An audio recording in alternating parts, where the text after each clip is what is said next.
I don't need it. I don't need it. I definitely don't need it. I don't need it. I don't need it. I don't need it. I don't need it. I need it! Megaman, Megaman, Megaman. What do I have to say about you?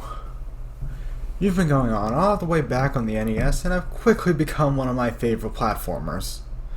I know I sort of dropped out of interest for your series for a bit, but your games are some of the most fun I've ever had with a platformer. Well, not exactly your games. Mega Man has had many sub-series over the years. There's Classic, X, Battle Network, Star Force, Legends. Good God, how many of these are there exactly? Oh, that's all of them? Okay. I've only ever played the Classic, some of X, and my favorite of the bunch, the Mega Man Zero series. Mega Man Zero 3 has become one of my favorite games of all time. I'm on the final level of Zero 4 right now, and I'm a big fan of the series' spiritual successor, Azure Striker Gunvolt. But I'll admit I'm not a big fan of the first Zero game. At least when I first tried it. Since I've played 3, I might as well go back to the first one to see whether or not I was too harsh on it. I'll be playing this on the Mega Man Zero / ZX Legacy Collection on Switch. Now, let's rock!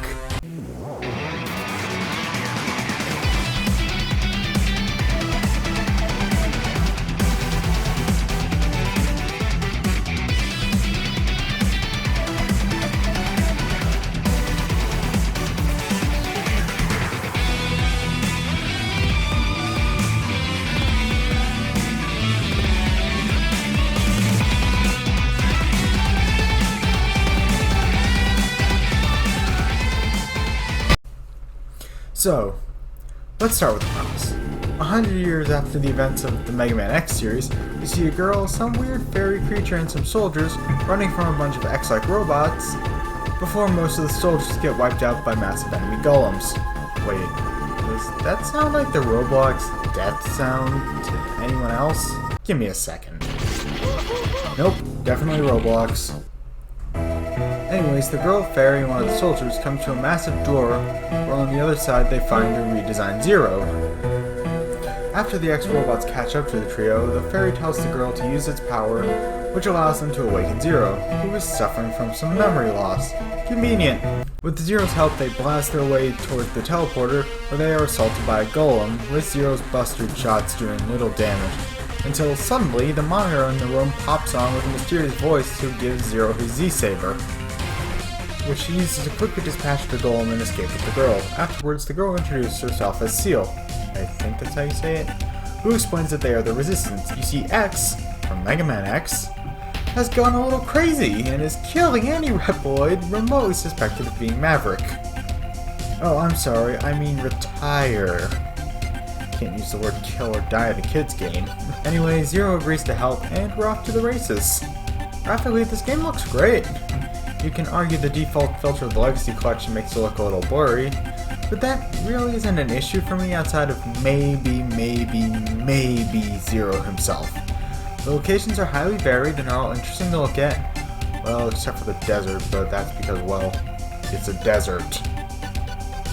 What's also interesting is that outside of the missions, the game has a bit of an open world, as once you've completed all the missions in an area, you can travel there from the Resistance base and can warp to them using the trans servers. On one hand, I think this is pretty cool that all the locations are interconnected, but on the other hand, it really doesn't serve any purpose outside of just being a cool novelty, as it never really means anything outside of grinding for E-crystals and later health once you get sub-tanks. To be frank, I think they only did this to show off the fact that they could, as it serves no real gameplay purpose because you just warp to the location you need to be in when you start a mission. There's a reason that the later games in the Zero series, at least 3 and 4, would drop this structure. Well, at least until ZX, but that's a whole nother beast. Also, I haven't finished that game yet, so I don't really have an opinion. The music as well, it's absolutely amazing. Sure, it has the standard GBA crust to it, but I honestly find it kinda charming in this case. Either that or the Legacy Collection clears it up a bit, but what do I know. My favorite tracks being X the Legend and The End of Legend. Yes, I know that The End of Legend is a remix of X the Legend, I just really like that song. At first glance, Mega Man Zero plays a lot like Mega Man X. You move with your left movement device of choice, jump with the A button and attack with the B button, and you can dash by either pressing the L button or double tapping a direction, and of course, who can forget the classically broken wall jump. This game controls beautifully. There was never a moment where I felt that I wasn't in control of Zero, and the remapping of the dash to the L button was a brilliant move. So much better than having it mapped to one of the face buttons, or having to double tap the movement device in a direction. Of course, you could still do the second one, but pressing the L button is so much more convenient. I know this was probably done because of the GBA's limited buttons, but I'd like to think this was done because it's a lot more efficient for the movement. So what's the difference between this and X outside of the controls? Well, that comes from the mission structure and weapons. Let's just start with the weapons. Just like Mega Man X, Zero has access to his Buster, which is now just a blaster, and his Z-Saber, which works exactly how you expect them to, as well as some new weapons which are the Tri-Rod, which can attack in any direction, and the Shield Boomerang, which can be thrown by charging it up and can reflect projectiles. I don't have much to say about those last two, as I stuck with the Saber and Buster throughout most of my two playthroughs. I only used the Tri-Rod to get footage of it, and only really used the Shield Boomerang in one level, which I thought it was pretty useful in. Doesn't mean they aren't useful or anything, I just didn't use them much. When you open the pause menu, you can set both a primary weapon and a secondary weapon, which can be used by holding R while attacking. You can also charge up all the attacks when you unlock that ability to do so. Let me explain. You see, in this game, all the weapons have an invisible EXP bar, which will level up your weapons. Where do I start? Well, I don't mind this system too much, except for the Z-Saber, which can't even do more than one slash at a time without leveling up. Once everything's leveled up, it's an absolute blast, but getting to that point is a pain, as there's no way to tell how close you are to leveling up the skill.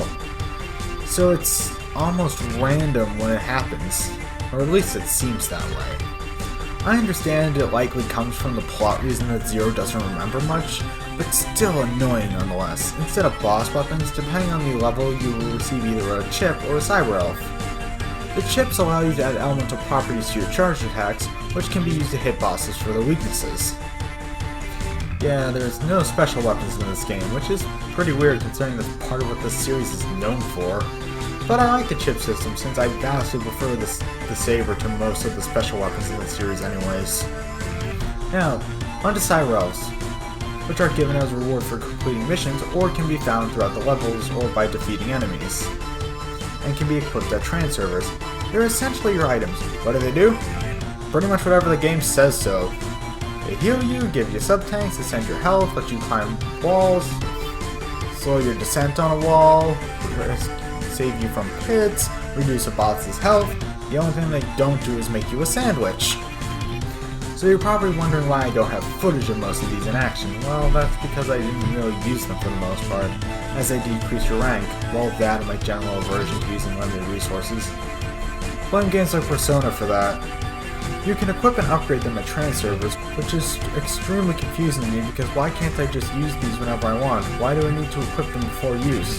Having to upgrade them with E-crystals I understand, especially with how strong some of these abilities are, but the arbitrary limit as to how many I can have available for use at one time is extremely confusing. Thankfully, later games in the Zero series would fix this. So why care about rank? You see, if you finish a mission with a rank of A or higher, you get an EX skill. I'd show these off, but I'm not good enough at this game to get them. Yeah. So I've brought up missions a lot, so let's talk about them. They can be summed up as your standard Mega Man levels, but these are pretty easy by Mega Man standards and come across more like short bite-sized little romps, where you can challenge yourself to beat it as fast as possible. Which makes sense as this is a GBA game. Nowhere is this more obvious than with desert missions, where 90% of the stage is just walking forward and dealing with hordes of enemies. To be honest, I never really found Mega Man stages difficult to begin with, but, you know, I always had more problems with the bosses. Now on to what these missions are. Each area, excluding the final areas, all have 2 missions taking place in that level. one where you just try to get through the stage, and one where there's a special condition or a change in the stage, with the first mission ending with a random Neo Arcadia member or a device, and the second run ending with one of the 4 Guardians of X: Hyporia, Phantom, Fafnir, and Leviathan. The Neo Arcadia members are pretty easy, barring the damn elephant, once you know their weaknesses. These bosses do have some dialogue, which gives them some personality. It is worth noting that the Guardians have a lot more for obvious reasons. The one that stands out the most for me being Leviathan is mostly because she gives more of a playful vibe compared to Phantom and Hyporia's seriousness and Fafnir's battle hunger. Then again, maybe this is the Hazama fan in me shining through. Right, huh? Unfortunately, I have way too many irons in the old fire to call it a day now. What? I like villains who play with their food. These fights are much more challenging, particularly Phantom, who I'm convinced doesn't have a weakness. Although weaknesses skill gimp the rest fairly easily. That and basic powder reading, but that's a given. At least on the boss rush. The mission's objectives are pretty varied, despite all of them ending with a boss. What I mean is the story context for all of them is pretty interesting, even if they're all some form of run-through platforming challenge. I overall enjoyed them, even if it required you to run through most of the levels twice, except for the Protect Factory mission.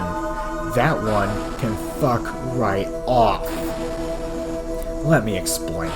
First, the mission starts off with a boss fight, the only case in the entire game against Phantom, which is an absolute pain. But then, you have to disable bombs. At least I think you do. That wouldn't be a problem if this wasn't the most dangerous area in the game, with there being a massive bottomless pit under you for most of the level. Made even worse, due to some of the bomb's locations there being downright leaps of faith. Curse you, Screen Crunch! On the bright side, there's an extremely easy infinite retries exploit here. Still didn't stop me from unironically screaming profanities at the top of my lungs. Thank God the house was empty. Another mission that annoyed me was stop the hacking, but that was more of me being an idiot and not realizing there was a second sub than anything else. Although I'd say the only other mission that's particularly difficult is Neo Arcadia, because that might as well be summed up as spikes the level. Right, should probably explain retries. They're lives, except they don't refill when you run out. Not a big deal, right? What's that? Yes it is? Oh, I 100% agree. This was the reason why I didn't really like this game the first time I played it. Because it goes against every other life-based game for no good reason. In case you don't understand what I meant, when you retry, it's gone forever. There's no continues in this game. Run out of retries and you are forced to return to your last save point. So unless you're playing your hand smart and you have a stable way to replenish them, for example the Protect Factory mission, you're holding on to all of them until the final boss, meaning every time you die, you're starting from the very beginning of the level, which is such a pain in the ass.